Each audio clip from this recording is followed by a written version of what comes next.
皆さんこんにちは、ビューです。အားလုံးပဲမင်္ဂလာပါဖြစ်ပါတယ်။မတွေ့ရတော့ကြာသွားပြီပေါ့နော်။ဟီရာကနာတင်ပြီးတာအလုံး20ရှိသွားပြီပေါ့နော်။ဒီအလုံး20တင်ပြီးသွားပြီပေါ့နော်။ဒီနေ့9လုံးဆက်ပြီးတော့တင်ပြီးသွားမှာဖြစ်ပါတယ်။အဲ့တော့အရှိမတင်ထားတဲ့အလုံး20မှတ်မိသေးရဲ့လား။တစ်ခေါက်လောက်တော့အတူတူဆိုကြည့်ရအောင်နော်။ Okay စမယ်နော်။အာအီဥအေအိုခါခီခုခဲ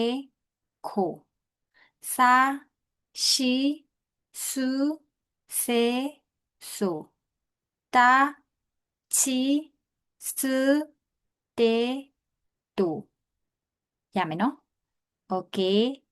ဒါဆိုလို့ရှိရင်ဒီနေ့သွားမှာကတော့ဒီ၅လုံးဖြစ်ပါတယ်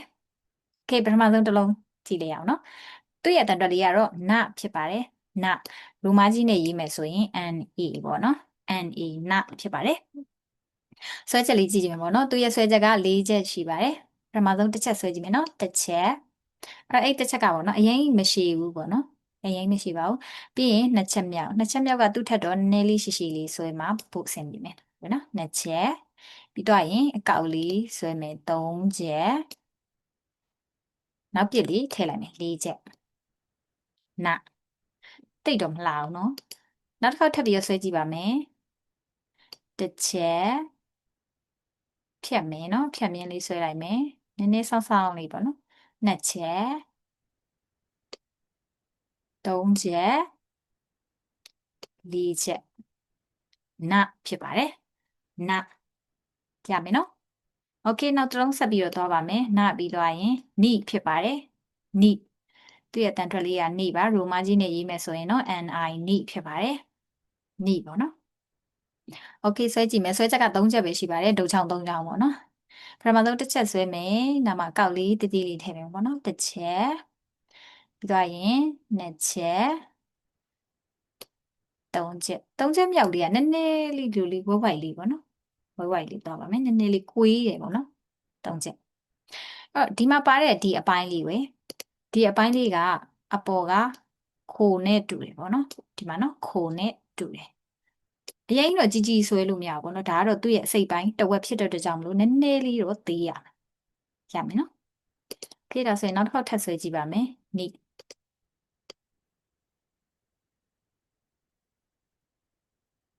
တစ်ချက်နှစ်ချက်နိုင်နော်နှစ်ချက်ပြန်ဆွဲမယ်နော်နှစ်ချက်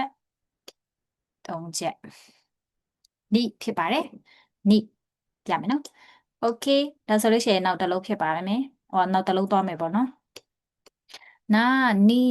နုဖြစ်ပါတယ်အတန်ထွက်နုရိုမာကြီးနဲ့ဆိုရင် NU နုဟုတ်ပြီနော်โอเคဒါဆိုရင်ဆွဲကြည့်မယ်သူကနည်းနည်းရှုပ်လေးမြင်ရတယ်ဒါပေမဲ့သူ့ရဲ့ဆွဲချက်က2ချက်ပဲရှိရပါတော့ပထမဆုံးတစ်ချက်ဆွဲကြည့်မယ်ဒုတ်ချောင်းလေးနည်းနည်းဆောင်းဆောင်းလေးပေါ့နော်တစ်ချက်ဟုတ်ပြီနော်နှစ်ချက်မြောက်ကိုဆွဲကြည့်ပါမယ်နှစ်ချက်မြောက်ကသူ့အဲ့ဒီမြင်းလေးကိုဖြတ်လိုက်မယ်ပေါ့နော်ဒီဘက်ကနေဖြတ်လိုက်မယ်ဒီလိုလေးဖြတ်လိုက်မယ်ပြီးသွားရင်အပေါ်ကိုဝိုက်ပြီးတော့တက်ပါမယ်1မိုင်းလေးပြီးရင်ဒီမှာအကောက်လေးထည့်လိုက်မယ်နုရမယ်နော်โอเคနောက်တစ်ခေါက်ထပ်ပြီးတော့ဆွဲကြည့်ပါမယ်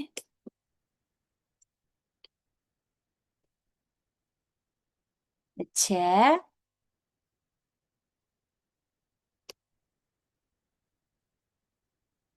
နှစ်ချက်နုရမယ်နော်အဲ့တော့တော်တော်များများကဒီမှာဆိုလို့ရှိရင်ဆွဲနေပေါ့နော်မလှတာဖြစ်တတ်တယ်ဘယ်လိုမျိုးဖြစ်သွားလဲဆိုလို့ရှိရင်ဒီလိုမျိုးဒီပထမဆုံးတစ်ချက်ကိုသူကဒီလိုအရင်ဆောင်းဆောင်းဆွဲလိုက်ဆောင်းဆောင်းဆွဲပြီးတော့သူကဒီကနေပြီးတော့လုံးဝကအမှားချစ်ပုံစံလိုမျိုးကြီးဒီလိုကြီးဖြတ်လိုက်ပြီးတော့မှဒီလိုတက်လိုက်တဲ့ခါကျတော့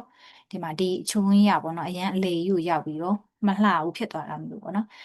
အဲ့တော့အရင်ဒီလိုအရင်ဆောင်းဆောင်းကြီးမဟုတ်ဘူးပေါ့နော်နည်းနည်းဆောင်းဆောင်းလေးပဲဆွဲမယ်ရမယ်နော်โอเคနုဖြစ်ပါတယ်ဟုတ်ပြီနော်နုပြီးတော့ရင်နောက်တစ်လုံးသွားမယ်နေဟုတ်ပြီနော်ရိုမာကြီးနဲ့ NE နေဟုတ်ပြီနော်နေ NE နေဖြစ်ပါတယ်သူလည်းဆွဲချက်2ချက်ပဲဖြစ်ပါတယ်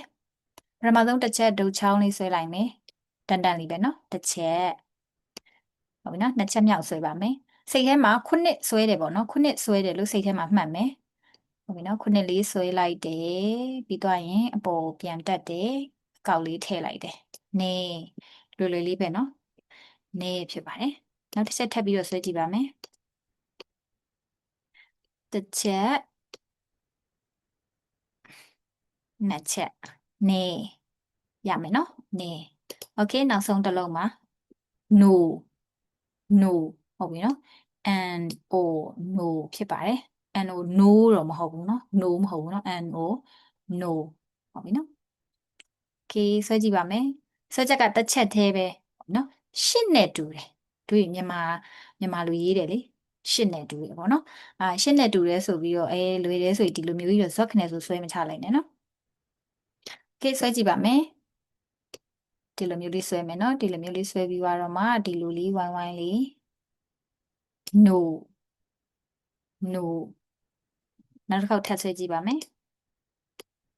ဒီလိုလေးဆွဲမယ်ပြီးတော့မှဝိုင်းမယ်ပေါ့နော် no no ရမယ်နော်ကဲဒါဆိုရင်အတန်ထွက်လေးတစ်ခါတော့ပြန်ဆွဲကြည့်အောင်ပေါ့နော်